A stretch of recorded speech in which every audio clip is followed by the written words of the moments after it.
رمضان کا مہینہ ہو، مسجد میں تراویح کی نماز ادا کی جا رہی ہو اور قاری صاحب کی خوبصورت اور مسحور کن آواز میں قرآن کی تلاوت گونج رہی ہو۔ یہ ایک ایسا منظر ہے جو ہر ایک کے لیے بہت مانوس ہے، لیکن ایک کسک سی اکثر دل میں رہ جاتی ہے۔ بالکل، اور یہ ایک بہت ہی عام سی بات ہے اور اکثر سننے کو ملتا ہے کہ ہم تراویح کی نماز تو پڑھتے ہیں، اس کی سمجھ نہیں۔ گھنٹوں کھڑے ہو کر اس خوبصورت کلام کو سنا بھی جاتا ہے، لیکن مفہوم ذہن تک نہیں پہنچ پاتا۔ جی، یہی تو مسئلہ ہے۔ تلاوت کا ردم دل کو تو موہ لیتا ہے، لیکن اکثر یہ بالکل سمجھ نہیں آتا کہ ان آیات میں دراصل پیغام کیا دیا جا رہا ہے، کون سے قصے بیان ہو رہے ہیں اور کن حقائق سے پردہ اٹھایا جا رہا ہے۔ آج کے اس گہرے مطالعے یعنی اس تفصیلی جائزے کا مقصد دراصل اسی خلا کو پور کرنا ہے۔ بالکل بجا فرمایا، اور یہ سمجھنا بہت ضروری ہے کہ علم کا اصل فائدہ تبھی ہے جب اسے محض سنا نہ جائے، بلکہ سمجھ کر اپنی سوچ کا حصہ بنایا جائے۔ اچھا، آج جس موضوع کا ہم نے چنا ہے وہ قرآن مجید کا 8واں پارہ ہے۔ اس مطالعے کا بنیادی مقصد یہ ہے کہ جب اگلی بار یہ پارہ کسی کے کانوں میں پڑے تو اس کے اندر موجود حیرت انگیز واقعات، اصول اور وہ رونگٹے کھڑے کر دینے والے مکالمے پوری طرح سمجھ میں آ سکیں۔ اور انسان خود کو اس کلام سے جڑا ہوا محسوس کرے۔ بالکل، اس جائزے کے لیے ہم نے 8ویں پارے کے ایک انتہائی تفصیلی اور جامع خلاصے کو اپنا ماخذ بنایا ہے، جس میں سورہ انعام کا بقیہ حصہ اور سورہ اعراف کا ابتدائی حصہ شامل ہے۔ یہ واقعی ایک بہت اہم موضوع ہے۔ جب ہم اس پارے کے نوٹس کا اور فراہم کردہ ماخذ کا بغور مطالعہ کرتے ہیں تو یہ بات پوری طرح کھل کر سامنے آتی ہے کہ یہ کلام محض کچھ تاریخی واقعات یا پرانی داستانوں کی فہرست نہیں ہے۔ تو پھر یہ اصل میں کیا ہے؟ یہ انسانی نفسیات کی اتھاہ گہرائیوں، معاشرتی اصولوں کی بنیادوں اور انسان کی سوچنے سمجھنے کی صلاحیتوں کا ایک حیرت انگیز نمونہ ہے۔ یہ ماخذ ہمیں بتاتا ہے کہ انسان کہاں فکری غلطیاں کرتا ہے اور ایک بہترین، انصاف پسند معاشرہ کیسے تشکیل دیا جا سکتا ہے۔ چلیں اس کا تفصیلی جائزہ لیتے ہیں۔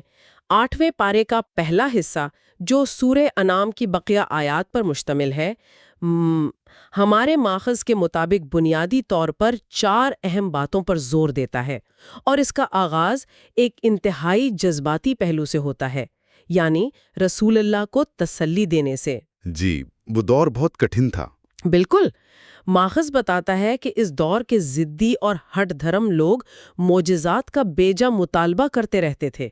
یہ بات پڑھ کر حیرت ہوتی ہے کہ ان کی ضد کا یہ عالم بیان کیا گیا ہے کہ اگر فرشتے بھی ان پر اتار دیے جائیں یا اگر مردے بھی اپنی قبروں سے اٹھ کر ان سے باتیں کرنا شروع کر دیں تب بھی وہ ایمان نہیں لائیں گے۔ یہاں جو بات سب سے زیادہ حیران کن ہے وہ یہ ہے کہ مشرکین کی یہ حماقتیں محض کچھ سیدھے سادے لوگوں کی غلط فہمیاں نہیں تھیں۔ جب انسان حق کو جھٹلانے پر تل جائیں تو عقل کے دروازے بند ہو جاتے ہیں، اور پھر اسی عقل کے بند ہونے کے نتیجے میں پیدا ہونے والی مشرکین کی حماقتوں کا ایک طویل ذکر آتا ہے۔ بالکل، اور جب ہم ان رسومات کی گہرائی میں جاتے ہیں تو ایک خاص قسم کے نفسیات اور طاقت کا کھیل نظر آتا ہے۔ ماخذ میں مشرکین کی جن حماقتوں کا ذکر ہے وہ دراصل ان کے معاشرتی طبقات اور وسائل پر قبضے کی طرف اشارہ کرتی ہیں۔ جیسے وہ کھیتیوں اور جانوروں والی بات۔ جی بالکل، وہ اپنی کھیتیوں اور جانوروں کی پیداوار میں اللہ کا اور اپنے بنائے ہوئے شریکوں کا یعنی بتوں کا حصہ الگ الگ مقرر کرتے تھے، اور یہاں ناانصافی اور ہیرا پھیری کی انتہا دیکھیں۔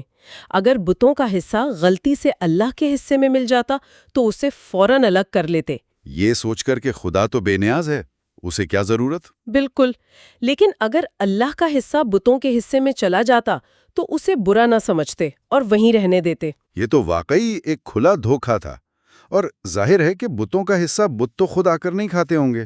وہ تو ان کے مذہبی پیشواؤں اور سرداروں ہی کی جیبوں میں جاتا تھا۔ یہ باقاعدہ ایک معاشی نظام تھا جسے مذہب کا لبادہ پہنا دیا گیا تھا۔ اور ماخذ میں کچھ ایسی عجیب اور دردناک رسومات کا ذکر بھی ہے جو پڑھ کر انسان کی سمجھ جواب دے جاتی ہے۔ ذرا سوچئے، غربت کے ڈر اور معاشرتی شرم کے خوف سے اپنی ہی پیدا ہونے والی سگی بیٹیوں کو اپنے ہاتھوں سے قتل کر دینا، یہ کس قدر بھیانک عمل تھا۔ اور جانوروں کے قوانین بھی کچھ کم ظالمانہ نہیں تھے۔ ہاں، جانوروں کو لے کر ان کے جو قوانین تھے ان پر تو حیرت کے مارے ہنسی بھی آتی ہے اور دکھ بھی ہوتا ہے۔ ماخذ بتاتا ہے کہ انہوں نے جانوروں کی باقاعدہ 3 قسمیں بنا رکھی تھیں۔ کچھ جانور مذہبی پیشواؤں کے لیے مخصوص تھے، کچھ پر سواری حرام تھی اور کچھ غیر اللہ کے نام پر ذبح کیے جاتے تھے۔ اس سوچ کے پیچھے دراصل معاشرے کو کنٹرول کرنے کی خواہش چھپی تھی، اور ان کی غیر منطقی سوچ کا عروج اس بات سے ظاہر ہوتا ہے جو جانوروں کے بچوں کے حوالے سے تھی۔ اوہ، وہ نقطہ تو میری سمجھ سے ہی بالاتر تھا۔ ماخذ میں جو سب سے عجیب بات بتائی گئی ہے وہ یہ کہ اگر کسی مخصوص جانور کا بچہ زندہ پیدا ہوتا تو وہ عورتوں کے لیے مکمل طور پر حرام قرار دے دیا جاتا اور صرف مرد ہی اسے کھا سکتے تھے۔ اور اگر مردہ پیدا ہوتا تو؟ وہی تو حیرت کی انتہا ہے۔ اگر وہی بچہ مردہ پیدا ہوتا تو پھر عورت اور مرد دونوں مل کر اسے کھا سکتے تھے۔ مطلب اس منطق کا تو کوئی سر پیر ہی نہیں ملتا۔ زندہ اور صحت مند چیز صرف مردوں کے لیے اور مردار میں عورتوں کو بھی شامل کر لیا۔ اس نقطے کو سمجھنے کے لیے ضروری ہے کہ اسے صرف تاریخ کے ایک باب کے طور پر نہ دیکھا جائے۔ یہ پدر شاہی نظام اور عورتوں کے معاشی استحصال کی ایک واضح شکل تھی۔ بہترین خوراک مردوں نے اپنے لیے مختص کر لی اور اس ظلم کو مذہبی تقدس کا رنگ دے دیا، تاکہ کوئی عورت اس پر سوال نہ اٹھا سکے۔ بالکل۔ جب معاشرے سے عقلی استدلال ختم ہو جاتا ہے تو وہ اسی طرح کی توہم پرستیوں کی دلدل میں دھنس جاتا ہے۔ آج بھی مسلمانوں میں بعض اوقات ایسی توہم پرستیاں دراتی ہیں جو اصل عقیدے کی پاکیزگی کو داغدار کر دیتی ہیں۔ بالکل صحیح کہا۔ اور اس شدید اندھیرے اور حماقتوں کے تفصیلی ذکر کے بعد ماخذ ایک دم سے ایک روشن راستے کی طرف مڑتا ہے۔ پہلے اللہ کی دو بڑی نعمتوں یعنی کھیتیوں اور چوپایوں کا ذکر کیا گیا ہے، اور اس کے فوراً بعد 10 انتہائی اہم وصیتوں کی طرف توجہ دلائی گئی ہے، جنہیں ہم 10 سنہری اصول بھی کہہ سکتے ہیں۔ جی، میں جب ان 10 اصولوں کو پڑھتی ہوں تو ایسا لگتا ہے جیسے ایک پرامن زندگی گزارنے کا مکمل ضابطہ حیات پیش کر دیا گیا ہو۔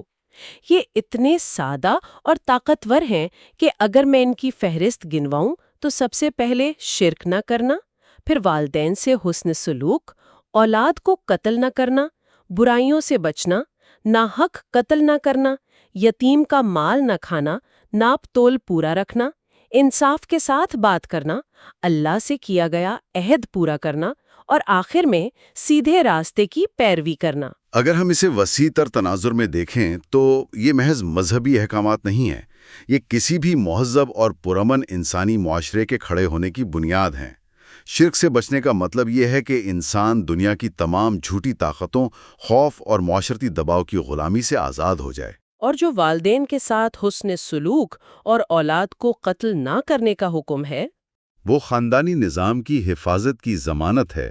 ایک طرف وہ معاشرہ تھا جو رزق چھن جانے کے خوف سے اپنے ہی بچوں کے گلے گھونٹ رہا تھا، اور دوسری طرف یہ اصول بتا رہا ہے کہ رزق دینا خدا کا کام ہے۔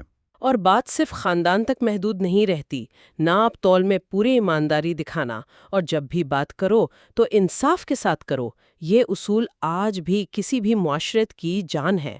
یہ اس دور کے عرب معاشرے کے لیے ایک معاشی اور سماجی انقلاب تھا، اور ان اصولوں کے اختتام پر جو سیدھے راستے کی پیروی کی بات کی گئی ہے، ماخذ واضح کرتا ہے کہ سیدھا راستہ جو کہ عدل اور توحید کا راستہ ہے، ہمیشہ ایک ہی ہوتا ہے، جبکہ شیطان کے راستے بے شمار ہیں۔ یہاں آ کر بات واقعی بہت دلچسپ ہو جاتی ہے، کیونکہ جب ہم اس ماخذ کے اگلے حصے پر نظر ڈالتے ہیں جو کہ دراصل سورہ اعراف کا ابتدائی حصہ ہے، تو گفتگو کا کینوس اچانک بہت وسیع ہو جاتا ہے۔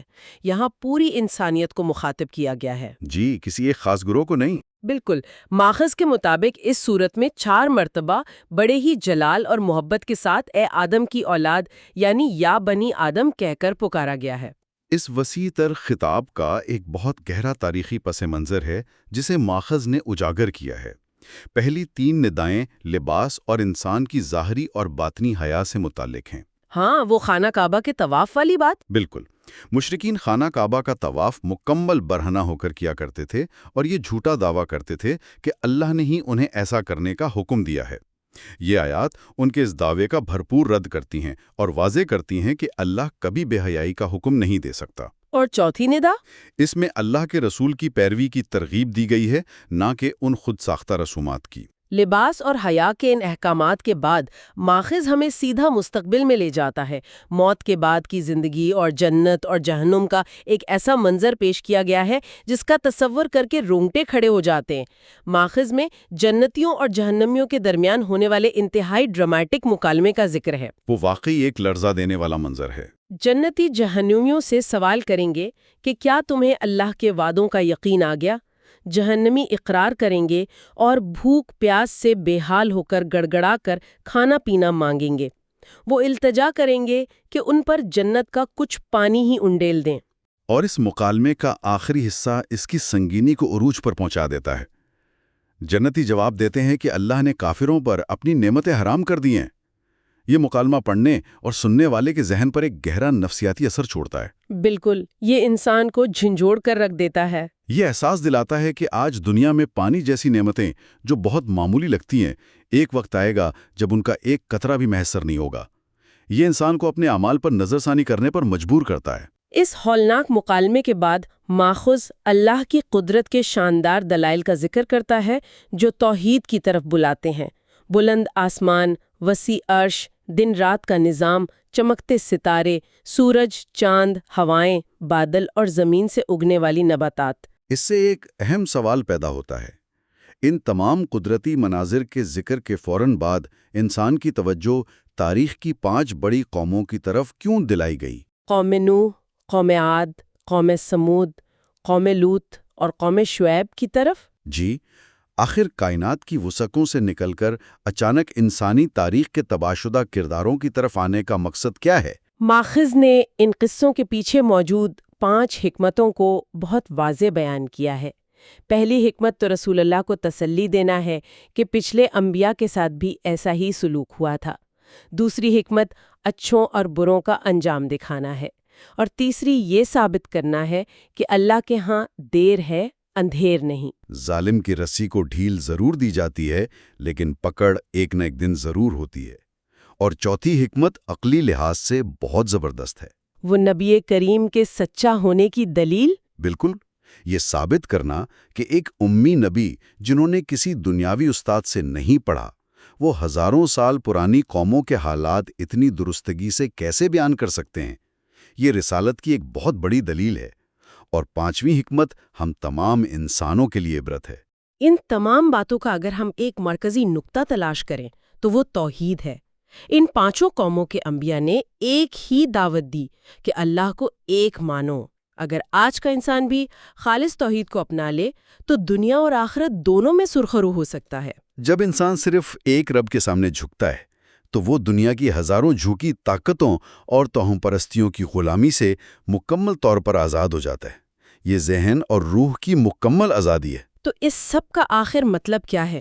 اگر ہم آج کے اس پورے گہرے مطالعے کا نچوڑ نکالیں تو 8واں پارہ پرانی توہم پرستیوں کے خاتمے، زندگی گزارنے کے بہترین اصولوں، مستقبل کے واضح مناظر اور ماضی کے طاقتور اسباق کا ایک شاندار مجموعہ ہے۔ بالکل صحیح کہا آپ نے، یہ ایک مکمل رہنمائی ہے۔ آخر میں اس بات پر غور کیا جائے کہ آج ہم نے ان آیات کا مفہوم جان لیا، خاص طور پر جنت اور جہنم کے اس ہولناک مکالمے کو سمجھ لیا جس میں پیاس کی شدت کا ذکر ہے، تو سوچنے کی بات یہ ہے کہ جب رمضان کی راتوں میں قاری کی خوبصورت اور گونجتی ہوئی آواز میں یہی مکالمہ پڑھا جا رہا ہوتا ہے تو کیا ہماری دھڑکنیں تبدیل نہیں ہونی چاہیے؟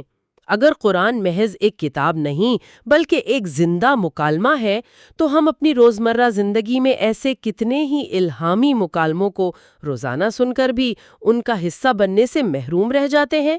یہ وہ سوال ہے جسے اب ہم سب کو اپنے اندر تلاش کرنا ہے۔